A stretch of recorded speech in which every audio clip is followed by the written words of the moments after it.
As promised, coming to you this week from New York City, I'm Dave Graveline. Thanks for tuning in to tomorrow. We are at CES Unveiled, New York.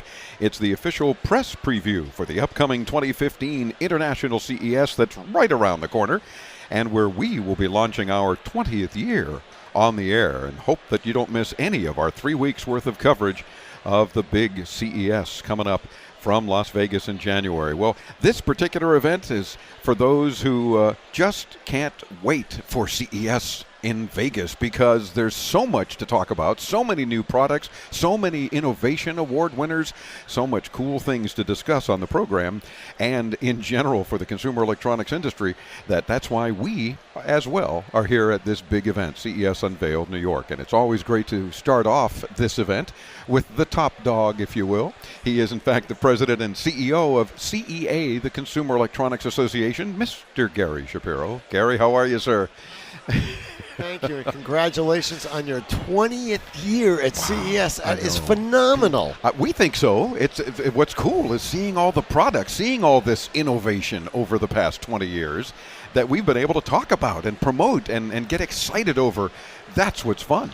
And what's been your biggest surprise in 20 years that you wouldn't have expected when you started out, where 20 years from now, that you wouldn't have guessed? You writing a book. No. That's funny. But I do have to tell our audience that but my son Chris said, for our 20th, you should celebrate for us by jumping out of a cake. And you said you'll do it on the 25th. So now we have to wait 5 years, but we're going to get you to jump out of a cake for our 25th. I'm betting on your short memory. Yep. Yeah, well, when you get as old as we are. What do you mean we? I'm catching up to you. Anyway, so let's talk about this event, first of all, CES Unveiled, and the popularity of this event having grown over the years as well. Even though it's hard to see in the background of some of our camera shots, but trust me, this is a very busy crowd. It's crowded, it's busy, it's sold out, it's terrific, because we have companies showing one or two innovative products that they've been an Innovation Awards winner, or they want to promote for the holiday season. But we have several hundred press here. Of course, you're the only one with a broadcast booth here, which makes you very special and important. We've always said we're special, but in many ways, I guess. Yes. But it's exciting, because some of the things we're seeing, I just saw something from Dish. Yeah. We had Joe Clayton. Joe Clayton's coming on next hour. The king of the industry. And my gosh, it allows you to actually, when you go into your menu on TV, and you see that there's 30 minutes left in the movie, you say, I would have loved to watch that. And you just hit this little button on it, and it'll show it to you. Yes. That is so cool, because that happens to me all the time. And of course, well, but there's a classic example of a company that continues to innovate and continues to benefit the customer, whether it's fighting a big network that says, you can't skip our commercials. Oh, really? And you can't let consumers do that. Of course, that big network CEO is now speaking at CES. Big announcement here I was so at excited Unveiled. to make that. Yes, and I'm sure you'll arrange for Les to come on the show. Well, have you interview him with me? What do you think? That is probably not a sell to him. You don't think so? It could be. Well, we'll try. Yeah, give it a shot, especially maybe when you say the two of us together. Yeah, that's what I'm saying. You'll co-host the interview with Les Moonves, and we'll have a good time. I hope so. That'll be something that'll be interesting. But there's another great example. You bring up innovators and folks that are keynote addressers, and these are some really good speakers. Tell me about some of the other folks. Of course, the new CEO of Ford going to be talking. Absolutely. Ford, Intel, Mercedes-Benz. And a bunch of others. Yes, and a bunch of... It's late evening by the time we're recording this. The entire Federal Trade Commission. We have the head of AOL. We got so many others coming. But, we have 850 speakers. And that's a lot. No wonder you can't remember them all. I certainly can't remember them all. But they are cutting edge, and that's what I like about even people like Les Moonves, is they take risks. Sometimes I'm going to disagree with them for policy reasons, and we're different industries. And, you have to respect them. CBS is an enormously profitable network. Yeah. But they recognize the world has changed, and they're trying different things. They're trying to go directly to consumers outside now of their traditional means, and their existing partners must not like that. No, because people talk about cutting the cords, and CBS and companies like that say, well, we don't want to be part of the cut. I mean, here's our content still.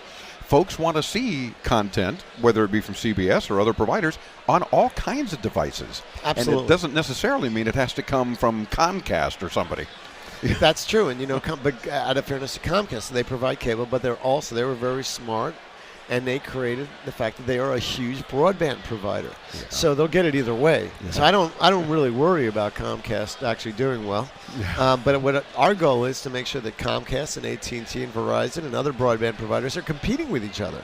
And that way, if there's more competition, then there'll be better prices for consumers, faster internet speeds. And that's why we are a little concerned that President Obama really came down in an unprecedented way hard on his appointment to the FCC, saying you have to regulate everyone as if they're a 60-year-old utility under these laws from last century, and everything has to be regulated because the government is really good at running stuff like that and regulating. And I think they're frustrated because they never had anything much really to do with the internet, although out of fairness they did help fund the initial concept. Sure. But they've stayed out of the internet, and it has succeeded phenomenally beyond anybody's expectation. And we need to keep so the let's screw it up. out. Yeah, we need to keep them out of the internet.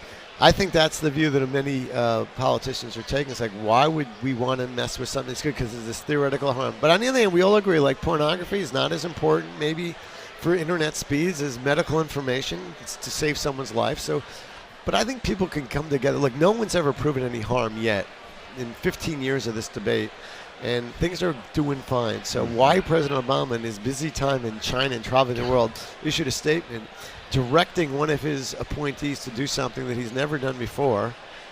He's appointed all 5 commissioners at the FCC. 2 are Republican, but he's obviously concerned enough that they're not following his direction that he issued his request, which has never happened that anyone could find in history. Well, let's hope better minds will prevail in that sense and just leave the internet alone and stop regulating things, which brings me to my other point, because a few weeks ago, a major change taking place in Washington, D.C. that will happen in January, of course, with the new Congress.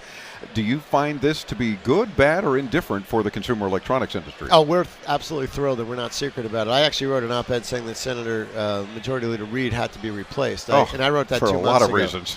But he's been an impediment on everything important.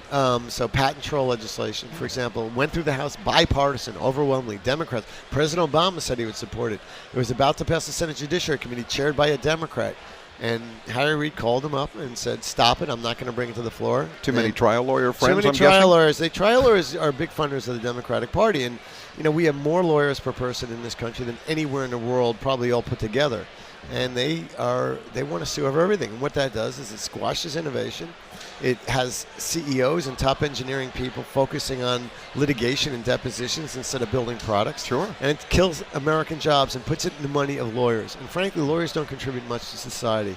And we have too many of them. And it's a problem we're going to have to address at some point. We need more engineers, fewer lawyers, and we can be more innovative. Yeah, I was going to say, as a result, I see more innovation happening. I would be happy. There's not so much stifling it. And then there's immigration reform, which President Obama claims that he wants high-tech immigration reform, but he combines it with all the other controversial stuff, which Steve Jobs said 6 years ago, you're going to kill it then. Steve Jobs was right, because that's very important. We need to hire the best and brightest around the world, because we certainly are educating them. 70% of the STEM graduate degrees are going to people that are not U.S. citizens from U.S., and they're going to in U.S. universities. And then they're leaving. And not only that, they want to stay, many of them, but we kick them out, actually. If they want to leave, that's fine. But if they want to stay and start companies or be hired by companies. So we force Microsoft and Google and Apple and everyone else to create subsidiaries overseas and hire these people. Yeah. Or they just go out and start new companies to compete with our companies. So that's one thing where a new Congress we think will be helpful on. And then there's infrastructure investment, which, again, President Obama says he wants, but how is he going to fund it? And that's an issue. But there's an easy answer, and that is there's $2 trillion with a T overseas that companies want to bring back here, some of it, not all of it, and they're willing to probably, to get it back, they're probably willing to support an infrastructure bank. But probably not at 35% or something. Oh, not ungodly. They're not going to pay 35% tax on it. It's not going to happen. I mean, they realize that, of course, taxes need to be paid, but they got to get realistic about this. And to be more ambitious, we'd like to see tax reform. We'd like to see a focus on entitlements, balancing the budget, things which we owe to our kids and our grandkids. And future innovators. Future innovators. Yes, indeed. Well, Gary, thank you for, as always, kicking off the broadcast. Over the next 3 hours, we're going to be talking to many of your exhibitors here at Unveiled, the official press preview, and we look forward to you helping us kick off our 20th year at CES with our big coverage of the 2015 International CES. And thank you. We're so lucky to have you for 20 years. Well, and I enjoy being had. Thanks. So Gary Shapiro is the president and CEO of CEA, one of our favorite guests always to have on the program. We're back with more from New York City on the Advanced Media Network.